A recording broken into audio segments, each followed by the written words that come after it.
Thank you. All right, so we're looking at our hyperbola, our rectangular hyperbola and the truncus. Your job is to sketch these on the calculator and have a quick little bit of a look about what the graphs look like and try and think about how that relates to the work we've been doing, exploring domain and range, endpoints, shape of graph, etc. So here are the two graphs that you should have got. The first question that I heard a few people mention is, well, how can I have this graph that is separated?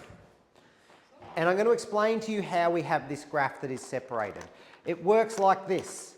If I drew a really simple table, and we did this when we sketched graphs right at the beginning of our school days, we had 0, 1, 2, 3, -1, -2, -3, and these were our x and our y values. Plotting graphs. So if I wanted to start off by drawing these by hand, I could plot these points. So if I had y equals 1 over x, I'd usually start with when x equals 0, but I'm not going to do that right now. I'm going to start with when x equals 1. Oops. When x equals 1. I would get y equals 1 over 1, which equals 1. Okay? If I'm sketching a graph of that, that becomes the point 1, 1. When x equals 2, y equals 1 over 2, which is a half, which is 0.5. So when x equals 2, it's halfway. It's now 1/2. Keep going when x equals 3, y equals 1/3. 3, 1/3. It's getting smaller and smaller. What about, it's not on our table here, but what about when x equals 1/2? If x equals 1/2, I get 1 over 1/2.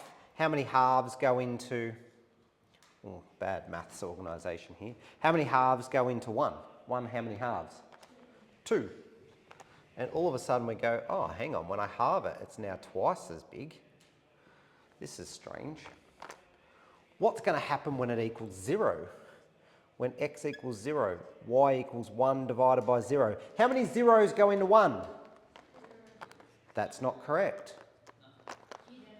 We don't know. So here's the length of 1. Let's say that's the length of 1. If I said how many 1s went in there, I can go really quickly, well, how many 1s go in there? Well, that's the length of 1, so there'll be 1 1 that goes in there. If I said how many halves go in there? Well, that's a length of a half. That's the length of a half. So there's 2 halves that go in there. How many 8ths go in there? There's 1/8, 2/8, 3/8, 4/8, 5/8, 6/8, 7/8, 8/8. But when we say how many zeros go in there, well, let's draw a length of 0 on this.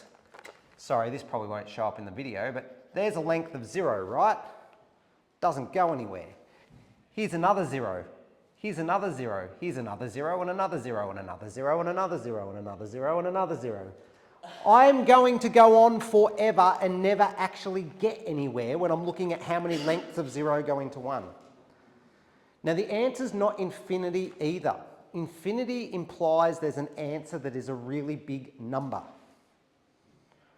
But if I kept going forever working out how many zeros went in here, I would never actually get anywhere. It cannot be calculated.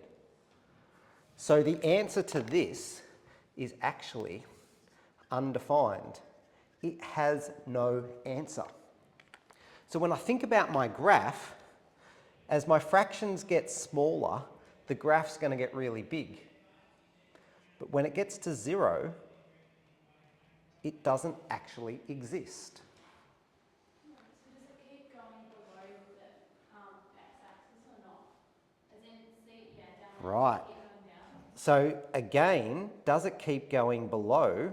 Maybe that's something you can explore in your investigation. But what's your initial thoughts looking at the graph, Nyasha? What do you think will happen? Eventually, but very, very, very, very, very slowly. Okay, eventually, but very, very slowly. Maybe you can have a look at that in more depth. I won't tell you the answer because that's part of the investigation. When I go to my negative values on the other side, all of these denominators will become negative numbers, but I'll get the same pattern. So the answers will become negative numbers. So I get this other side of the graph that looks like that. That is a rectangular hyperbola. This is a rectangular hyperbola. Okay, let's talk about, can you see on the camera, can someone check, if I write here, will that show up on the camera or is it out of screen?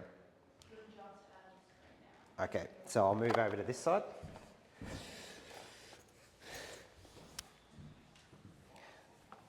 Okay, so for our rectangular hyperbola, we've been looking at domain, range, and end behaviour.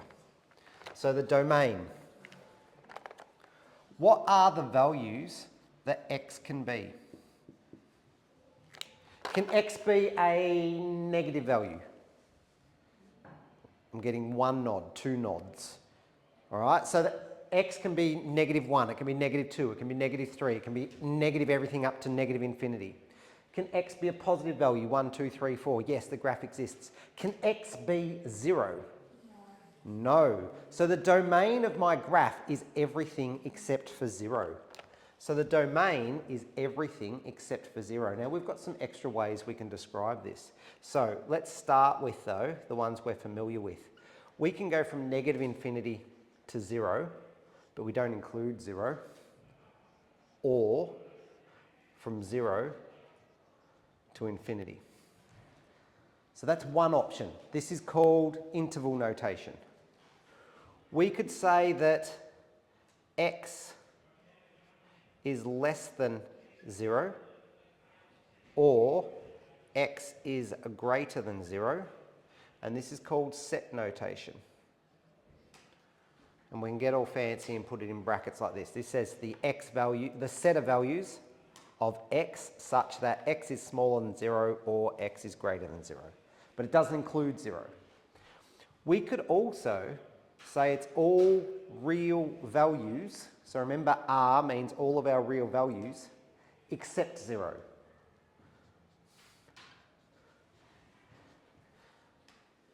Okay? All real values except 0. Now we've got some mathematical notation that we can use for this. We actually write all real values excluding the set of numbers that is 0. So this means all real values except for 0. Okay, so that's our domain. What about our range? It's exactly the same thing. Yeah, because if we look at our graph here, we can go down to negative infinity on the y-axis. We can go all the way up to 0, but we can't get an answer of 0. Every number we substitute into the equation, 1 over x, will give me back an answer. It'll give me a fraction or a whole or a number, but it will never give me an answer of 0. So my range is exactly the same thing. The range is the same thing. Okay, so that's the domain and the range. Let's talk now about the end behaviour. Tell me, what did you folks discuss when you talked about the end behaviour?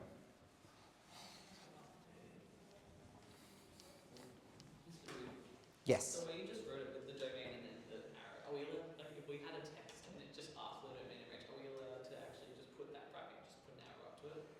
Nah, write one of them at least. Like, Yep. And remember, for our investigation, when we're talking about multiple ways of explaining the same thing, you can say in words the domain will be the same as the range. See all of these notations. All right. How many different ways can you explain it to me? Increase your understanding by explaining multiple ways. Okay, end behaviour. When we talk about end behaviour, what are we talking about?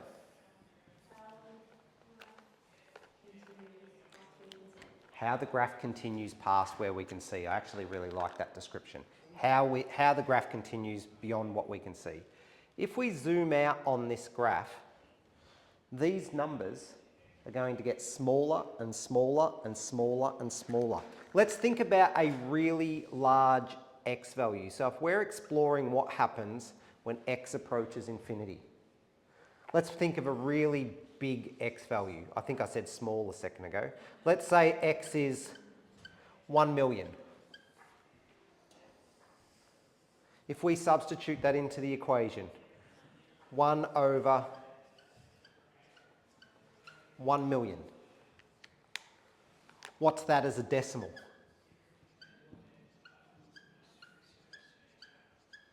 Oh, one too many. 1 millionth. If I want to put that on the graph, I could not, if that's 1 there, I could not even visually probably tell the difference between that space broken up into a million little parts. It is so tiny that I couldn't see it. It's going to be so close to the line on the x-axis, but will it be on the x-axis? No. What if I went even bigger? Added a couple of zeros here. Billions now. Really huge x values. Billions now. Billions now. Still never crosses zero. So as I go to infinity, as x approaches infinity, what does the y value approach? 0. It gets increasingly close to 0, but it never actually gets there. The number will be tiny, but it will never get there. What happens as x approaches negative infinity in the opposite direction?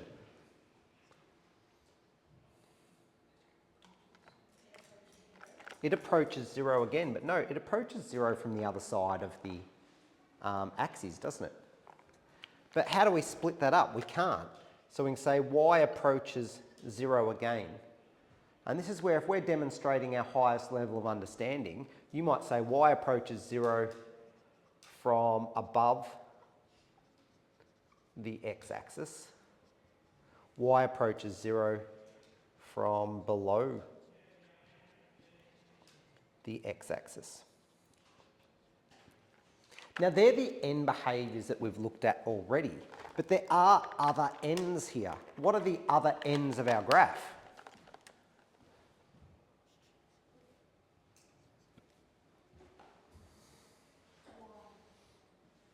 These are other ends of our graph, aren't they? So how can I talk about them? What would you say?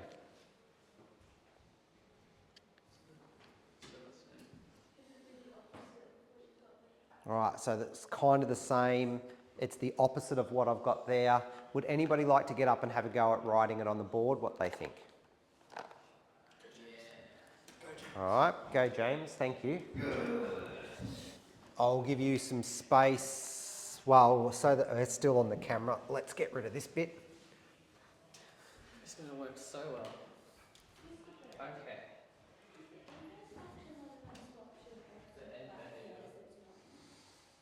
We can look at the inverse of that at a later point in time. That might be something you can investigate in your assignment if you wish. How do you get into the other two parts? Because even Trump says it's That's part of your investigation. so if it's a negative,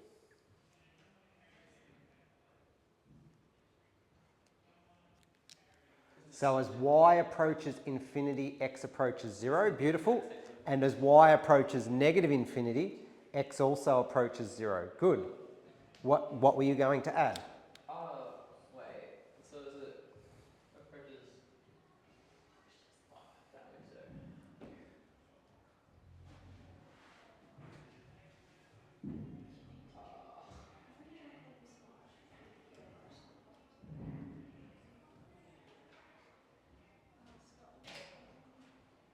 Beautiful. Thank you very much, James. I reckon you're bang on. I'm just going to change this a little bit.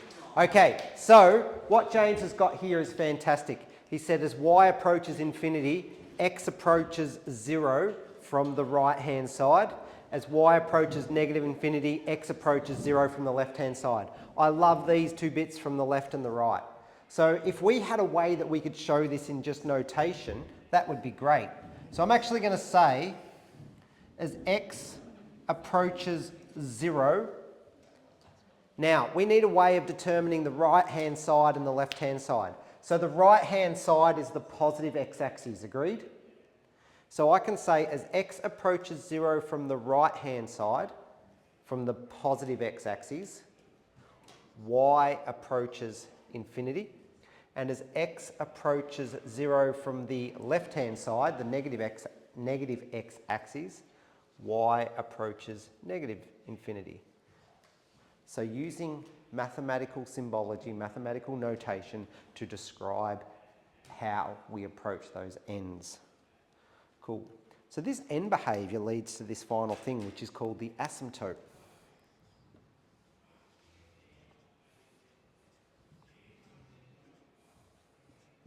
So what is an asymptote? When we talk about the end behaviour, we're talking about the limits that the graph is approaching. That's what an asymptote is. An asymptote is a line that is approached as x approaches infinity or negative infinity. Okay? So on this graph, we have an asymptote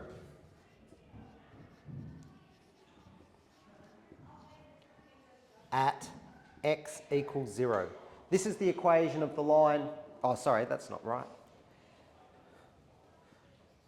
Y equals 0. The equation of this horizontal line is the equation y equals 0. It's a flat, straight, linear line on the x-axis at y equals 0.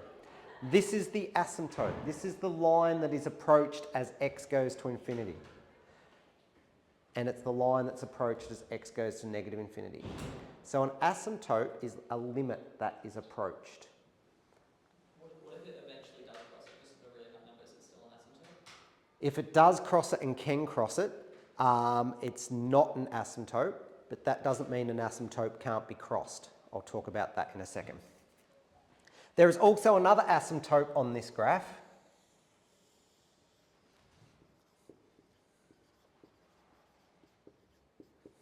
As x approaches 0,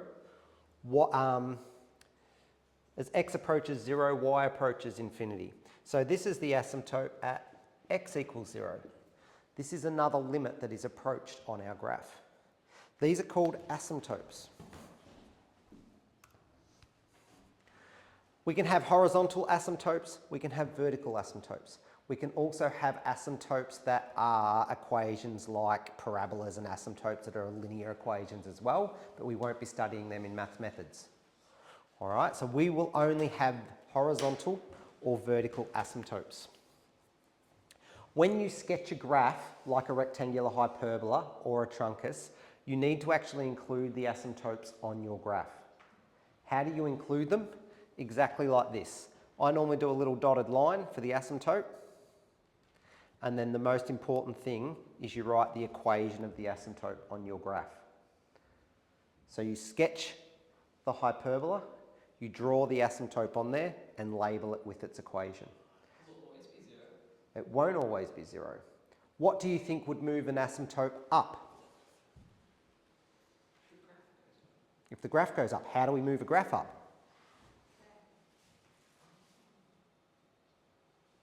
How do we move a graph up? With the equation.